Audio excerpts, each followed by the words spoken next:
मेरा नाम यासिर अकबर जमाली।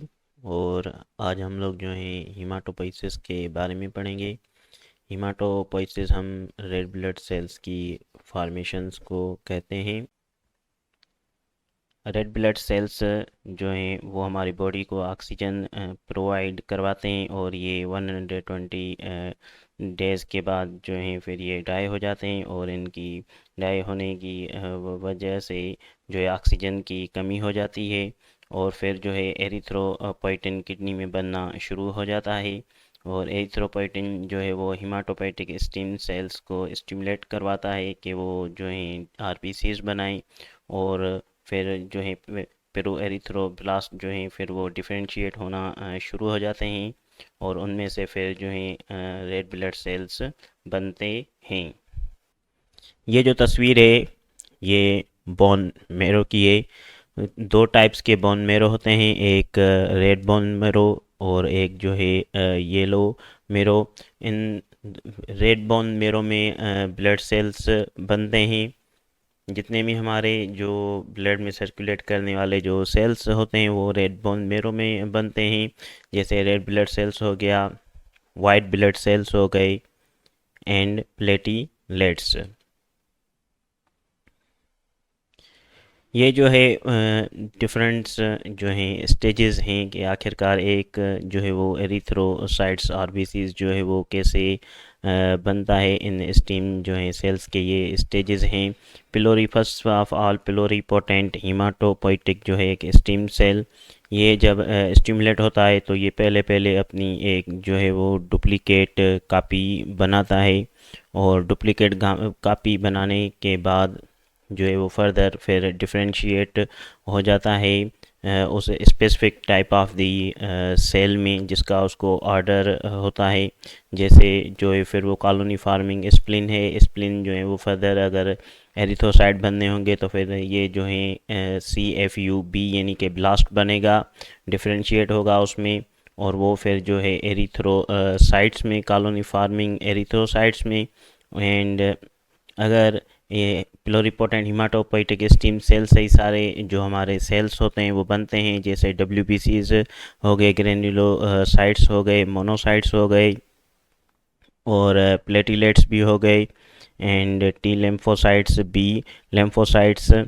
और ये उनके जो हैं सारे स्टेजेस हैं। जैसे PHS जो है सी, अगर टी एंड बी लेम्फोसाइट से पहले वो जो हैं बनेंगे लेम्फोइड स्टीम सेल, और लेम्फोइड स्टीम सेल में से टी लेम्फोसाइट्स एंड बी लेम्फोसाइट्स।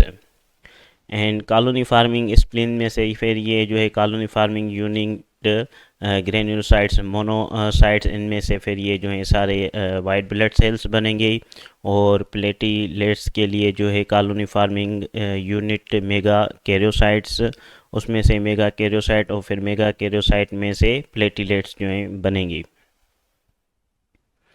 अब ये जो हैं जेनेसिस ऑफ आरबीसीज। अब ये जो स्टेजेस है लास्ट जो है स्टेजेस हैं। अब पहली मर्तबा जो है आरबीसीज की जो है फार्मेशंस बनना जो है वो स्टार्ट होगी, उससे रिलेटेड जो है स्ट्रक्चर्स वो बनना जो है वो शुरू होंगे, यानी कि डेवलपमेंट फर्दर होती होती इन स्टीम सेलों में से। यहाँ से इस स्टेज के बाद जो है फिर प्रो एरिथ्रो जो है ब्लास्ट स्टेज आएगा। इस प्रो एरिथ्रो ब्लास्ट में से बहुत सारे जो हैं वो आरबीसीज जो हैं बनेंगे, और उसके बाद ये जो है डिफरेंशिएट यानी कि डेवलप होके बेसोफिल एरिथ्रोब्लास्ट का स्टेज आएगा। बेसोफिल एरिथ्रोब्लास्ट में जो हैं बहुत सारे जो हैं ऑर्गेनेल्स वहाँ पे मौजूद होते हैं। इस स्टेज पे आके न्यूक्लियस जो है वो ख़त्म हो जाता है, यहाँ जो है इजेक्ट हो जाता है, क्योंकि इन आरबीसीज के अंदर हमें जो है वो बहुत ज़्यादा ज़रूरत होती है हेमोग्लोबिन की।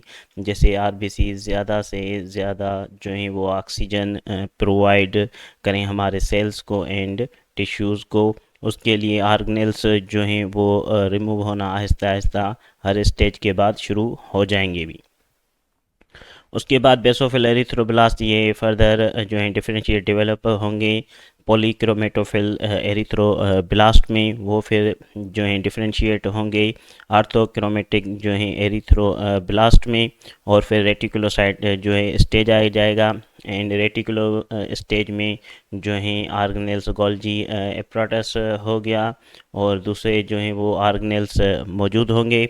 और ये फिर रेटिकुलोसाइट जो हैं ये डाई एपिडेसिस के मदद से जो है फिर बोन मेरो से निकल कर जो है ब्लड कैपिलरीज में आ जाएंगे। और जब ये ब्लड कैपिलरीज में आ जाएंगे तो वहाँ पे 1 to 2 डेज़ के बाद जो है वो फुली आरबीसीज में मेच्योर होंगे, और इस मेचूरेशन के दौरान इनके जो गोल्जी अपरेटस था या जो दूसरे जो ऑर्गेनेल्स थे वो वहाँ पे जो है रिमूव हो जाएंगे, और फिर जो है सबसे ज़्यादा जो है हेमोग्लोबिन आरबीसीज में मौजूद होगी। जो हेमोग्लोबिन मौजूद होगी जो हमारे जो सेल्स हैं उनको ऑक्सीजन प्रोवाइड करेगी। Thank you.